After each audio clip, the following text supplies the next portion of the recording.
That theater needs to be blown up. This has to be known to everyone. Do not go to that theater. What is it called? First of all, you should go to this theater. No, and support it. I loved it. It was a piece of shit theater. It wasn't horrible. a piece of shit theater. It needs to get blown up. I was- need to get on my mob. I need to like, get back to my ties. Whoa, first of all, My ancestors. You don't have any mob ties. I need to get with them. I do. I'm I feel Italian. like you get the wrong. I'm Italian. You get the wrong message from these movies. In the middle of this movie, he turns to me. It's like, I need to start doing this. Doing this. We went to like an old school theater, no recliners, no nothing. Nothing. No cup holders either. Nothing. Like not even like an ounce of room. It was. That's cinema. That's what Martin Scorsese was talking about when he was Can't feel talking my about fucking cinema. back right now. It Cinema. was old school Yankee Stadium. That's what it was. The amount of You sweat see I had people's under my heads leg. in front of you. Like Yeah. that's the way film was meant to be I seen. felt the guy in the back of me like breathing down my throat because he was like down your this. throat. It wasn't ideal for 3.5 hours, but No, I it wasn't. enjoyed the experience. Could have used an intermission. I forgot about the Excruciating pain in your Yeah. legs. credit to the movie. It was the worst experience of my life, but best movie I've ever seen. Well, look at that. Hello, everybody, and welcome back to another episode of the Nerd Soup Show, or podcast. I was going to say podcast. I am Beau Oliver, joined today by Aaron, the Nerd Soup Monkey, and Teddy. Yeah. And we are here to review Netflix's new movie, even though we saw it a couple weeks ago, The Irishman, or feel good about Irishman, that. right? It feels do. like, oh, you guys are just getting this now? Yeah. It was good. I would have liked it more on my couch though. You'll enjoy it. Yeah, right. That's how cinema should be experienced. On my couch, Yeah. feet up, on my phone, while I also have a YouTube video playing simultaneously. Both two little boxes on the edge of the screen. I got the YouTube video muted. Yeah, right. No, the movie muted. The YouTube video is playing Lil Wayne from 2006. That's how cinema's meant to be experienced. But this was a fantastic movie. I mean, if you guys just want to start. Scorsese at its best, man. Is this gonna be a spoiler or no? Yeah. No, Jimmy Hoffa dies. Yeah, poor guy. Well, it's not said. This is a spoiler review. Yes. it Okay. is. I Yeah, don't but know. I don't know when he's not dead. He might not be dead though. He's probably There's a dead. good chance he is, but Would you do some research? I watched some videos. Yeah, I went on a binge for like 3 hours last night I did watching too. half of videos. No, I mean it's a very interesting point in history, the battles that he was having with, and they brought that in with the Kennedys and obviously his associates in the mafia. It makes for a great gangster tale. That's like they say in the very beginning, kids today don't know who Jimmy Hoffa is, so it's kind of shedding a light on this story that doesn't necessarily have to be told, but it's enjoyable to watch. I liked how they framed it as it wasn't a Hoffa movie, but they just had that presence there. But the movie itself was, 3.5 hours. It didn't feel that at all. No, it didn't. Every time it started to feel like it was getting a little long, they would string together a few scenes, and you were just right back in. And then you would just forget about how long it was. Maybe a little bit at the end because you knew the end was coming, and it kind of dragged just a little, but You could have done with that like 10 minutes, 10, 15 minutes of that. no, but I do think that was necessary to really drive home the point of the movie, and having that long, sustained look at becoming older and losing everyone around you when your lifestyle kind of alienated you from your family, and it just really stamped that loneliness. And I kind of appreciate that looking back on it, not at the time, because I was like, I gotta pee now, but Yeah, in a way, it reminded me of Godfather 3, where the character just ends the movie and he's completely alone and he just dies by himself. So it's an interesting look at the life of a mobster when if that person survives to be 70, 80, to become an elder. Yeah. What do they do? Seeing someone go through the mob and reach, and die on natural causes, not dying from the mob, it says a lot about that person. And you know what's funny? You said at the end you thought you saw Larry David in the home that he was staying in. I thought I saw Junior Soprano. It's like another gangster that somehow didn't die from the mob. But the beginning of the movie, obviously the talk was with the CGI, the special effects, the de-aging. To begin, Robert De Niro as a character who's in his 40s, maybe, in the beginning of his story. Could you guys tell a difference? Like, did you guys know when he was like himself? yeah, you could tell. It kind of. There seemed to I be couldn't tell. 3 stages, right? There was De Niro in the beginning when he's stealing the steaks. It was like 70, 80, and 90. No. Well, that's what it looked like. But it was supposed to be, it was like almost like 40, then 50s, and then like 70s, 80s, I don't even think it was 40s. No, I He think was it like was this 50. truck He's got driver. an infant child. Yeah, and back in those days, that's like 25, 30 at the highest. Yeah. You're like, kid, you're gonna make a. Well, the thing is, his kid ages into Anna Paquin over the course of the movie. Well, I don't. So it's how many years just happened here? Anna Paquin's like 30. Well, I don't necessarily. It's just I don't know. I think I love De Niro in this role. He was really good, but I think you cast a character that age and kind of age him up, and you can do that with prosthetics.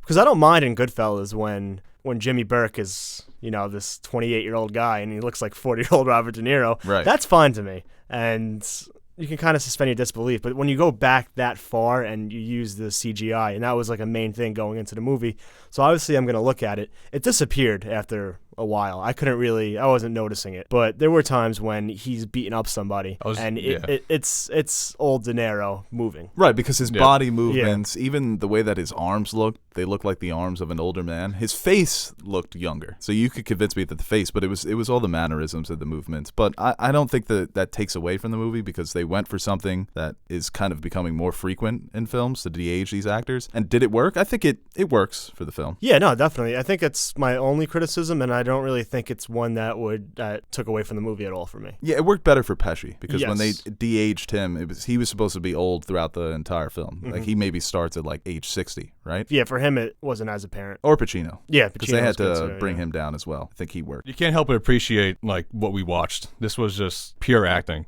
Yes. It was 3.5 hours of acting, and that says a lot, because nowadays a lot of movies, like, you focus on a lot of action, and it definitely helps that the subject matter is so fascinating. Right. Because it can appeal to all audiences, and it thrived. It thrived on the acting. I loved it. Well, it was just great watching it, because you got lost in these guys, because when you hear Pacino, De Niro, Pesci, you can get attached to just their names. It's Boomer Avengers. With Scorsese saying, maybe he should have casted younger guys and then aged them up, he's kind of bringing back his all-star team. Yeah. Even Harvey Keitel has a minor role in this film, and he was great. But he's bringing back the major players throughout his filmography.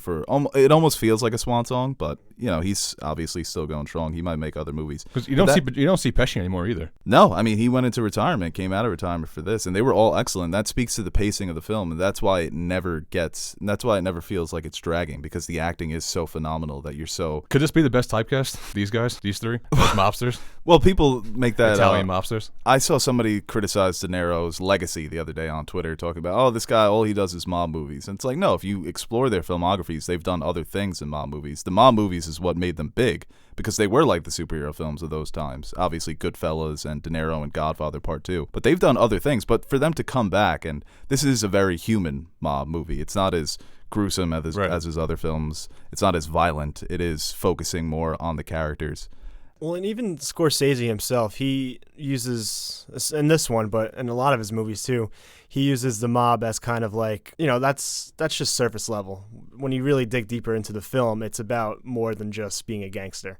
Right. It touches real human issues and societal issues that are just deeper than going around sticking up banks and robbing people and stuff like that. Yeah, it's much more subdued too than I would say Goodfellas, where Goodfellas is it's fast paced, and it's kind of glamorizes the life until around the second or third act, when it shows you the faults of this life. It kind of shows the peaks and valleys, but in the peaks it's showing all the money, the girls, and all the cool things you could do with this lifestyle. This one kind of it takes a longer approach and showing the bigger picture, and just, I guess, just the day-to-day. It felt like a drag for a lot of this. Yeah. Like for the lifestyle, you're just going to work. It was just very, very subdued, and I kind of appreciated that, where when you're in it long enough, it just turns into just a regular job. Like, hey, go through this hit, and everything's just so normalized.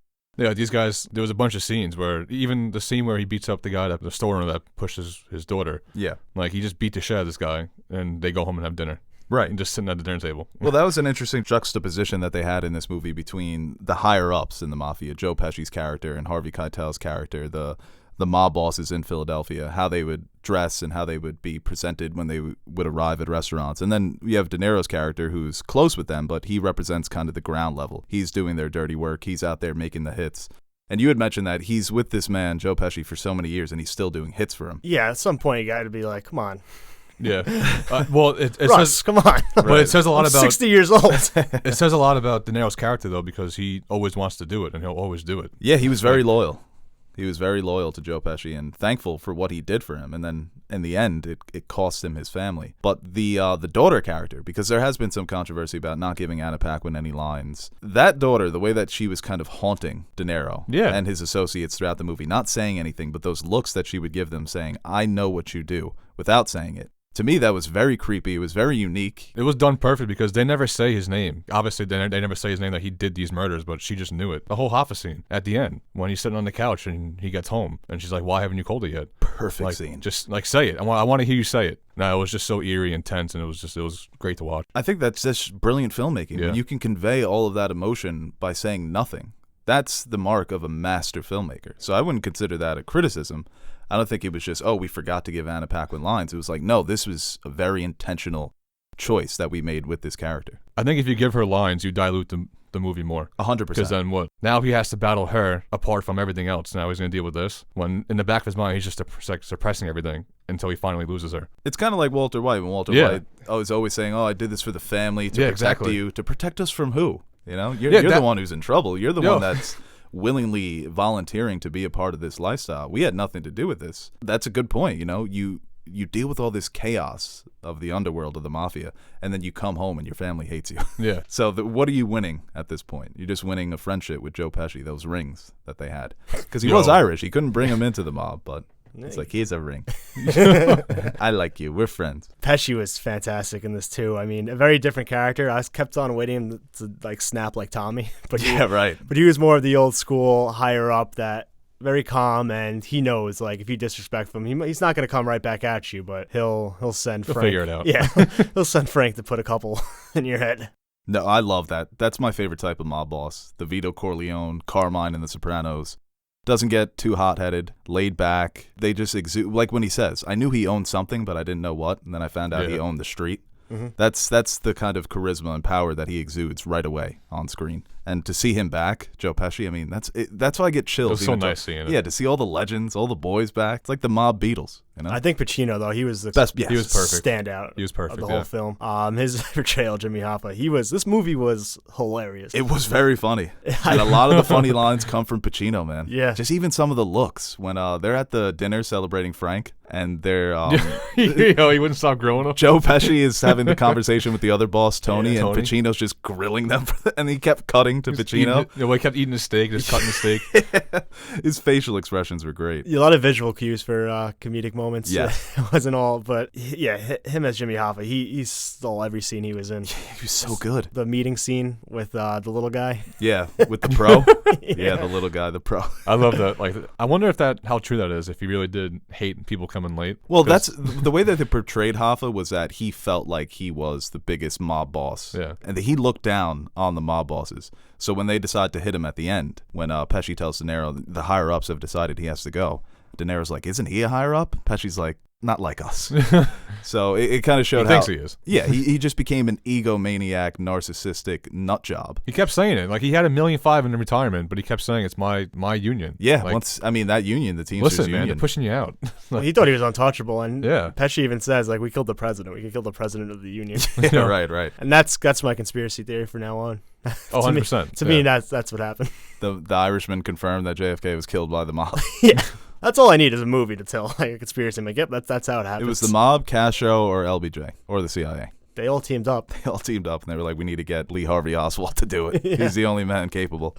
It would have been funny if they had, like, De Niro on the grassy knoll trying to scope him out. Just go Tarantino with it, you know? Just completely butcher history. You know what was so fascinating, too? Well, not so much fascinating, but, like, just so great to watch is whether it was Hoffa, present time, his home life, Frank with Russell, Frank with Hoffa. There's just so many different stories all connecting. Yeah, I think that was actually one of the best ones, is Frank's loyalty to Hoffa and to Russell. Yes, and to Russ, right. That he's really trying to break a peace between them in the third act of the movie. He keeps going back and forth, and that's actually one of the funniest scenes when he's like, Tony said this. No, it's that split loyalty. I wonder how hard it was if this happened for Frank to drive past Hoffa sitting in his car, because he did love Hoffa, right? When he drove past Hoffa, knowing that he had to kill him. Yeah, and he even kind of fooled his son into participating in the hit of his dad, Chuck, played by Jesse Plemons. Yeah, that fish scene too, with Sally Bugs. Funny. How do you not know what kind of fish you got? Yeah, it's just a fish. What kind of fish? What? What kind of fish? Oh, so your friends ordered salmon, the fish. The cod. You picked it. Yeah. That was cool too. How they showed like they would not even introduce the character. They would just walk by the screen and they would freeze frame and say died 1980, shot 3 times. Yeah, I love that too. But that was another that was funny at first, but as it kept going, it kind of set the tone for this is what happens in the mob. Yeah, it's either this or what we see later on in the film. Because like you see these guys, they're so happy and everyone's having a great time, and it's like he died. Yeah. Yeah, he died. Well, it's a different whole perspective when you look at the higher ups. It's like I said before, it's more subdued, more calm.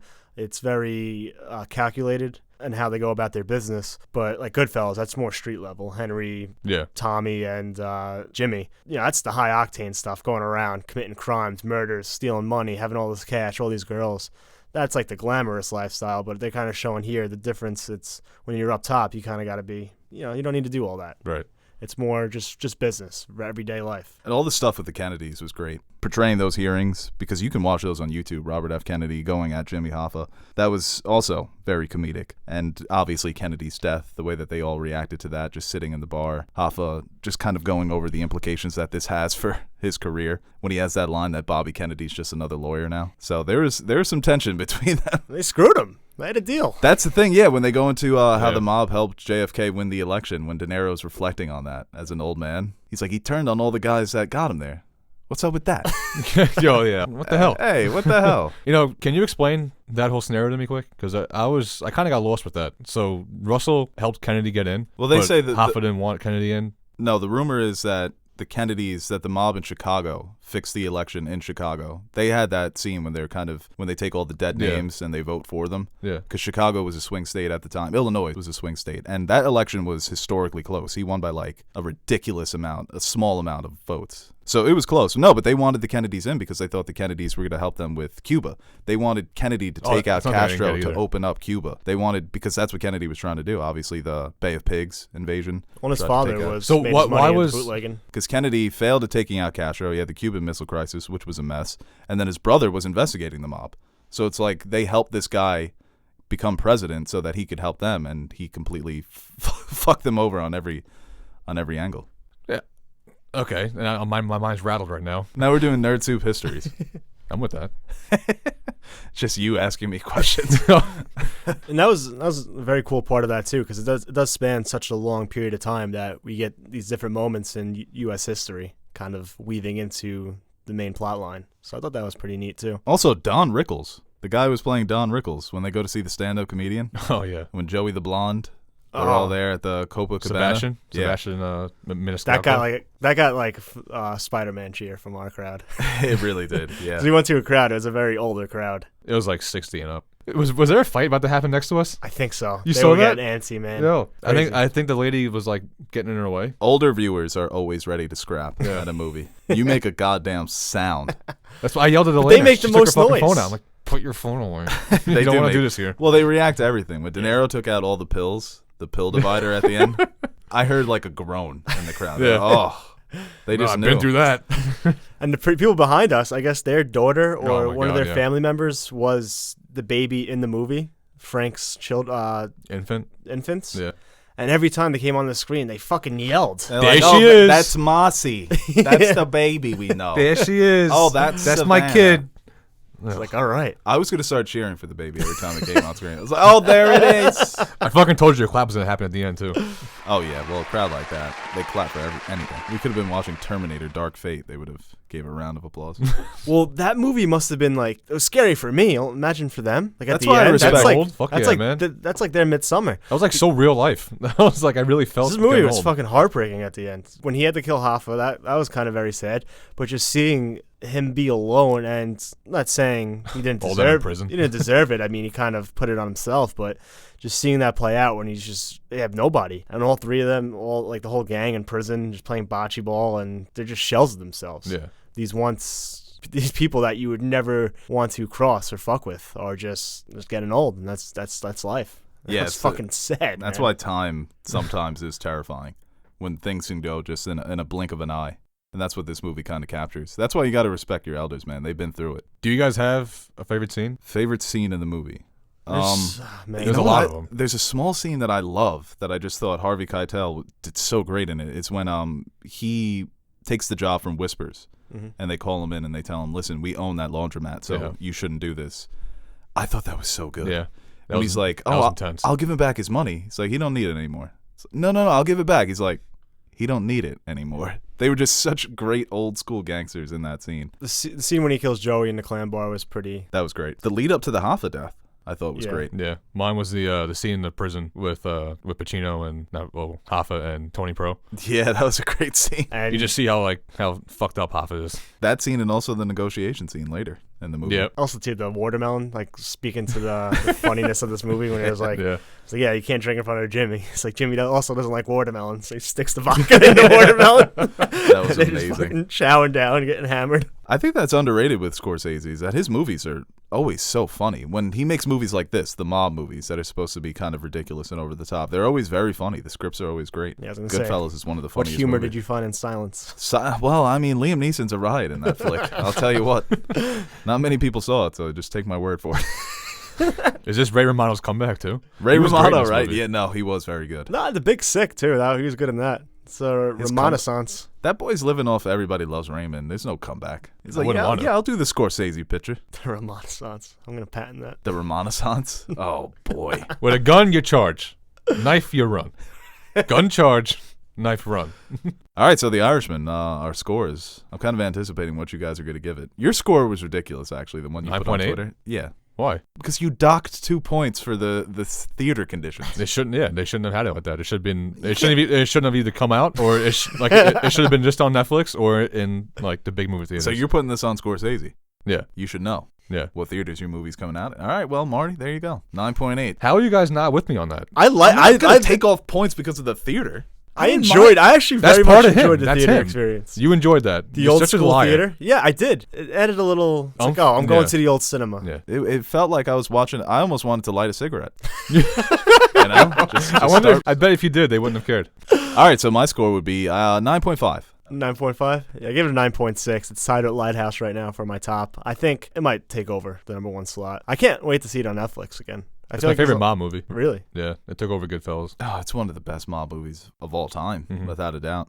Is it better than Goodfellas? I don't know. I think it is. Just because of what, like you said earlier, Goodfellas depended on, it didn't depend on it, but there was so much action in it. And it was, the highs were really, really high. It's a high-octane movie. This Yeah. is not. No. But they're trying to what they did. convey two different things, I think, within the scope It's of the true. gangster lifestyle. So they're different movies with similar themes, and I think The thing with Goodfellas is that it's so technically flawless. His pacing, Martin Scorsese, when he makes a great movie, the pacing is always just so tight, and that's the best part about Goodfellas. You watch it, and then it's over. What the hell just happened? Yeah. Because it's literally a theme park ride. And that's how he described That's what it is. That's what Goodfellas is. This is way more relaxed, and it takes its time. And the directing and cinematography is just as great as it's ever been. very methodical. It does take its time. It knows it has a large window to get everything, and it doesn't Right. try to speed into anything. It slowly moves, and it's just Yeah, like that shot when they go into the barbershop and light it up. And they pan to the flowers. It's like such a horrible thing happening. And then they just pan to nice flowers. Right, yeah. Keep it off screen. Yeah. No, yeah, and the camera doesn't move as much in this movie. He lets it just kind of follow his characters, lets the story unfold, and it was great. It was really terrific. Martin Scorsese, or Marty, as we call him in the biz. Hey guys, thank you for watching this video, and of course we would like to thank our Patreon supporters. Without you guys, Nerd Soup wouldn't be Nerd Soup. Seriously, your support is what keeps the fridge full, so thank you once again for your support. If you are interested in supporting Nerd Soup through Patreon, visit our page and check out the different rewards we offer to our fans. If not, then no problem. We appreciate anyone who takes time from their day to watch our videos. So thank you to each and every one of you out there watching, and remember to like and share this video. And hit the subscribe button if you want to see more videos like it. Or don't.